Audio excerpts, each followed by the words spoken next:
कि एक बार इसी पृथ्वी लोक के ऊपर में कलयुग के अंदर में ब्रज के अंदर में एक गोविंद देव जी नाम के एक भगवान श्री कृष्ण और राधा रानी जी के अनन्य भक्त हुए हैं। गोविंद देव जी जिनका निवास बरसाना में, तो वो गोविंद देव जी के घर का पुरातन कार्य कृषि करना ही था, किसानी का कार्य। और वो गोविंद देव जी क्या करते कि दैनिक रूप में माता पिता की सेवा करते और कृषि का कार्य करते, और अपने माता पिता की वो एकमात्र पुत्र संतान। तो देव योग से जैसे गोविंद देव जी बड़े हुए तो माता पिता का स्वर्गवास हुआ, और उसके बाद में स्वर्गवास होने के बाद में उनके मन में एक भाव आ गया कि इस जीवन में रस की कामना होनी चाहिए, जीवन के अंदर रस होना चाहिए। वो रस को ढूंढने लगे। उस रस की कामना के पीछे उन्होंने विवाह नहीं किया। अब उनके रिश्तेदार नातेदार उनको कहें कि भाई तुम विवाह कर लो, खूब समझाएं, लेकिन गोविंद देव नहीं मानते।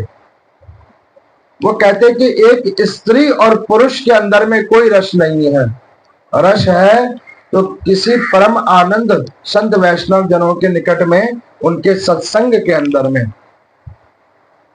अब वो क्या करते, नियमित रूप से रोज बरसाने में राधा रानी जी के मंदिर में जाते, बहुत समय वहां पे जाते, नाम संकीर्तन होता, उनको श्रवण करते। बड़ा संयमित उनका जीवन। थोड़ी सी खेती करते, उसमें उतना ही वो बीजते जितना निकल जाए, जिससे भगवती को भोग लग जाए और वैष्णवों की सेवा हो जाए। केवल और केवल जीवन निर्वाह योग्य ही धन का उपार्जन करते। एक संत कहते कि भविष्य की सोच रखने वालों, पहले वर्तमान तो ठीक कर लो।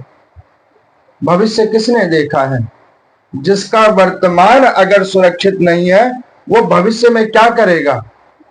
अगर आज आपने जो धन उपार्जन किया हुआ है, सुख सुविधाएं उपार्जन किए हुए हैं, अगर उसका उपभोग आपको आज नहीं है, तो भविष्य की कौन सी गारंटी है? आप तब तक उसको भोगने के लिए रुकोगे या नहीं रुकोगे, उसकी कोई गारंटी है? कोई गारंटी नहीं है। कल के ऊपर विश्वास मत करो, विश्वास करना है तो आज पे विश्वास करो। जो होगा वो आज होगा, कल कुछ नहीं होगा। अब यहां पर मैं तो किसी ने गोविंद देव जी को कहा कि गोविंद देव जी, चलो आपने विवाह नहीं किया, कोई बात नहीं, एक बच्चे को गोद ले लो, एक बच्चे को गोद ले लो, जो आपके बाद में आपकी सेवा करेगा, ये धन संपदा को सहेजेगा। रिश्तेदार नातेदार कहें कि मेरे बच्चे को ले लो, मेरे बच्चे को ले लो।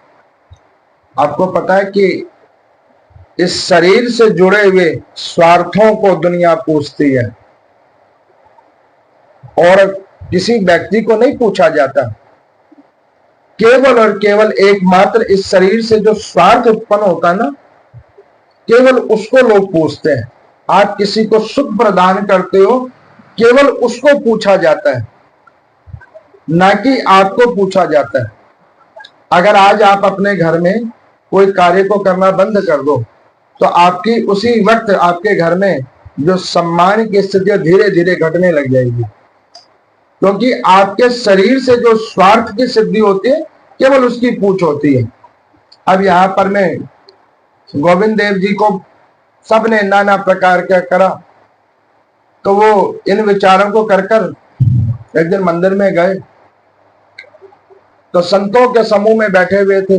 वहां पे राधा रानी के प्रांगण में, उस मंदिर के प्रांगण में एक संत वैष्णव कथा सुना रहे कि जिसने गौ ब्राह्मण तुलसी और वैष्णव की सेवा कर ली, उसने हरि की सेवा कर ली।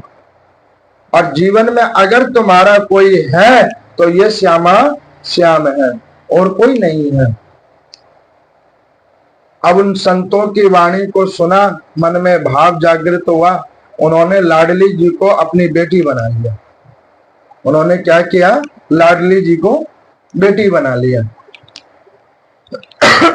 अब वो क्या करते, कोई पूछता कि गोविंद देव जी, अरे अब तो आपकी उम्र बढ़ रही है, किसी बच्चे को ले लो गोद। तो वो कहते कि नहीं नहीं, बच्चा हमने गोद ले लिया। तो उन्होंने कहा कि बच्चा गोद ले लिया, बच्चा दिखता तो नहीं है। वो कहते कि देखो, जब जरूरत पड़ेगी वो बच्चा अपने आप दिखने लग जाएगा, आप घबराओ मत, लेकिन हमने गोद ले लिया है। अब वो क्या करते गोविंद देव जी, रोज जाते, घर से जो उनको बनाना आता वो बनाते पकवान, और ऊपर चढ़ के जाते। जब लाडली जी का पट खुलता और उनकी श्रृंगार आरती हो जाती, तो वहां बैठ जाते वो, और बैठने के बाद वो भोग खोलते और कहते कि देखो लाडली, सुबह हो गई है, अब तुम इसको खा लो, तब खेलने जाना। उनके भाव की, उनकी लाडली जी एक छोटी सी कन्या है, कहते कि देखो ये खा लो, तब तुम खेलने जाना, क्योंकि तुम खेलने में इतना व्यस्त हो जाती हो कि तुम्हें अपने भोजन की फिक्र नहीं रहती। अब ऐसे करके सुबह में वो लेके जाते, दोपहर में लेके जाते, शाम को लेके जाते, रात को लेके जाते। कुछ समय कृषि को देते, बाकी का सारा समय परमात्मा के सेवा कार्यों में लगाते। 84 कोष की यात्रा करके साधु वैष्णव जन जाते तो उनके जाकर पांव दबाते, महाराज थक गए होगे आप। इतनी सेवा भाव, इतना समर्पण परमात्मा के प्रति की भगवती राधा रानी को कभी कभी उनके भाव के ऊपर में बड़ी करुणा जग जाती। जब वो कभी कभी थाली को खोलते ना, तो ऐसा प्रतीत होता कि राधा रानी इच्छा प्रकट करें, वही पकवान उसमें आ जाता। एक दिन ऐसे ही उन्हीं संतों के समूह के अंदर में, जहां वो बैठते थे दैनिक रूप में, तो एक महात्मा जी ने कहा कि हे गोविंद देव जी, हमको नंदगांव जाना है और बिल्कुल सुबह सुबह जाना है, तो क्या आप हमको छोड़ देंगे वहां पे? हमारे पास कुछ सामान भी है। और उन्होंने ये मन में विचार कर रखा होता था कि कोई संत, कोई वैष्णव, कहीं गौ की सेवा होती हो, तुलसी की सेवा होती हो, ब्राह्मणों की सेवा होती हो, उसमें वो विचार नहीं करते, हामी हाल भर लेते। उन्होंने कहा कि हाँ देव, हम आप जो कहें वो कर देंगे, लेकिन आप ये ध्यान कर लेना कि मेरी लाडली जी को जब भोग लगे तो मैं यहाँ आ जाऊं। उन्होंने कहा कोई बात नहीं, अंधेरे में ही चलो। अब रात्रि के 2 बजे में संत की आज्ञा हुई, वो महात्मा जी को नंदगांव जाना था। अब उनकी पोटली को उठाया सर पे और चलना शुरू किया। महात्मा जी ने अपने शालिग्राम जी को और कमंडल और पूजा की सामग्री उठाई। दोनों आदमी राधे राधे राधे राधे करते करते नंदगांव की ओर जा रहे। अब महात्मा जी थोड़े वृद्ध, तो उनकी चाल थोड़ी धीरे, गोविंद देव जी की थोड़ी तेज, लेकिन उनकी थोड़ी धीरे। अब मंदिर के पट खुलने का टाइम कितने बजे? तो 8:15 बजे। बरसाने में राधा रानी जी का मंदिर का खुलने का टाइम 8:15 बजे। अब वो 8:15 बजे में मंदिर का पट खुले और उनके ध्यान पे कि भाई पट खुल जाएगा और मेरे को तो आधा घंटा और भी पहले करनी है तैयारी, क्योंकि कुछ बनाना भी तो है। अब वो बेचारे राधे राधे राधे राधे राधे राधे संत सेवा में लगे हुए हैं। अब 8:15 के बज गए 11 और वो 11 बजे नंदगांव पहुंचे। गर्मी का टाइम, घाम, पसीने पसीने। संत की बड़ी करुणा जगी कि भाई बताओ, मेरे पीछे इसका आज नितनेम छूट गया। तो उन्होंने कहा कि गोविंद देव, गर्मी बड़ी हो रही है, एक काम करो, जल आदि ले लो। अब देखो, भाव की बात मैं आपको बतला रहा हूं। और गोविंद देव कहने लगे कि प्रभु ले तो लेता, लेकिन लूंगा कैसे? उन्होंने कहा वो कैसे? कहने लगे इसके पीछे दो बात है। उन्होंने कहा कौन कौन सी बात है? कहने लगे देखो, एक तो ये मेरी लाली का जो है ना ससुराल है, और शास्त्रों में तो लिखा हुआ है कि बहन बेटियों के घर का पानी भी नहीं पीना चाहिए, मैं लूंगा कैसे? अब इस बात को जब उन्होंने सुना तो वहां बैठे हुए जितने वैष्णव जन थे उनकी आंखें सजल हो गई कि इनका भाव समर्पण देखो। दूसरा, जब वो कहने लगे तो वो इस बात को सुनकर उन्होंने कहा कि कोई बात नहीं, बेटी के यहाँ पे भी ले लेना चाहिए, ऐसी स्थितियों में कोई दोष की बात नहीं है। कहने लगे कि प्रभु मैं फिर भी विचार करता, लेकिन मैंने आज स्वयं लाली को भोग नहीं लगाया, जब उसको नहीं खिलाया तो हम कैसे खाएं? अब आप आज्ञा करो तो हम अपने घर को जाएं। संत बड़े प्रश्न हुए, खूब आशीर्वाद दिया, कहा कि जाओ, जल्दी जाओ। अब वो नंद गांव से निकले और मार्ग में चलने लगे तेजी से। चलते चलते चलते चलते चलते चलते दोपहर के बज गए 2, धूप और बढ़ गई।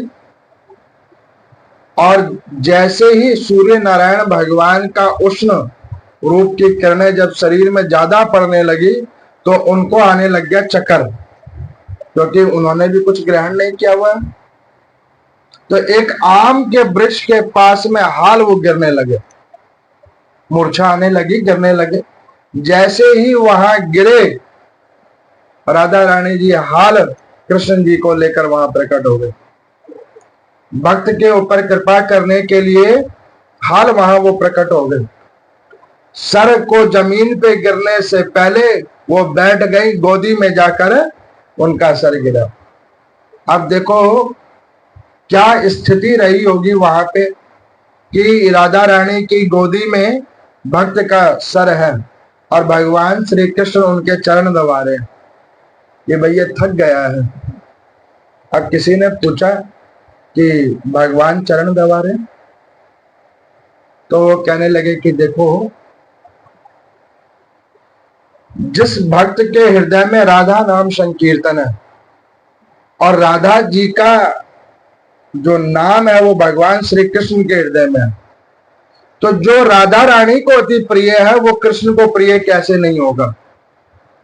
और जो अपना जीवन ही परमात्मा को समर्पित कर दे, गौ ब्राह्मण वैष्णव जनों की सेवा में समर्पित कर दे, उसके ऊपर ठाकुर प्रसन्न कैसे नहीं होंगे? उनके ऊपर वो कृपा कैसे नहीं करेंगे? अब गोविंद देव जी मूर्छा, जैसे ही भगवान ने पांव की ओर हाथ लगाया, मूर्छा उनकी खुली। इसको देखकर गोविंद देव जी हाल उठ खड़े हुए, कहने लगे कि नाथ, इस अधम शरीर वाले जीवात्मा के ऊपर कृपा करने के लिए आप आए? अच्छा, कृपा करने के लिए वैसे भी आप दर्शन देते, ये चरण की सेवा करने के लिए आप क्यों आए? तो उन्होंने कहा भगवान ने कि जिसने संतों की सेवा की, वैष्णवों की सेवा की, गौ की सेवा की, तुलसी की सेवा की, उसकी सेवा तो ठाकुर भी करते हैं। अब इस भाव को सुना। अब यहां पर में राधा कृष्ण दोनों के नेत्र सजल हैं और उधर वो गोविंद देव जी के नेत्र सजल हैं। अब इस स्थिति को देखकर बड़ी देर तक एक भक्त और भगवान को देख रहे हैं। बहुत समय ऐसे देखते रहे तो अंत में राधा रानी ने कहा कि बाबा तुम चलो हमारे साथ। अब हम तुमने हमको बेटी माना ना, तुम चलो हमारे साथ। तो उन्होंने कहा कि लाली, हम तुम्हारे घर तो नहीं जाएंगे, तुम हमारा कोई ऐसा ठिकाना कर दो कि हम तुम्हारे घर नहीं जाएंगे, लेकिन तुम हमारे पास आते रहना। तुम ऐसा कोई हमारा ठिकाना कर दो। और भगवान से सदैव ये मांगना कि प्रभु जब तक ये शरीर में ऊर्जा बची हुई है, इस शरीर से जितना सेवा भाव कर्म हो सकता है तब तक तो मैं आपके पास आता रहूं, लेकिन जब इस शरीर की ऊर्जा क्षीण होने लगे तब आप ही मेरे ऊपर कृपा करने आ जाया करना। और वस्तु विशेष नहीं मांगना परमात्मा से, जो मांगोगे वो तो यही छूटेगा, उनकी भगवत कृपा आप उनसे मांगना। इस बात को सुनकर राधा रानी बड़े प्रसन्न हुए, कंठ से लगा लिया उस भक्त को, और उन्होंने कहा कि ठीक है, अब बाबा तुमको कहीं जाने की जरूरत नहीं, अब हम तुम्हारे यहाँ पर स्वयं आ जाया करेंगे। अब आप जाओ और आप अपनी कुटिया में वास करो, हम रोज आपसे मिलने वहीं आ जाया करेंगे। अब वो गोविंद देव जी जैसे ही अपने कुटिया में गए तो वहां पे राधा रानी जी भगवान श्री कृष्ण के साथ में विद्यमान। तो इस संत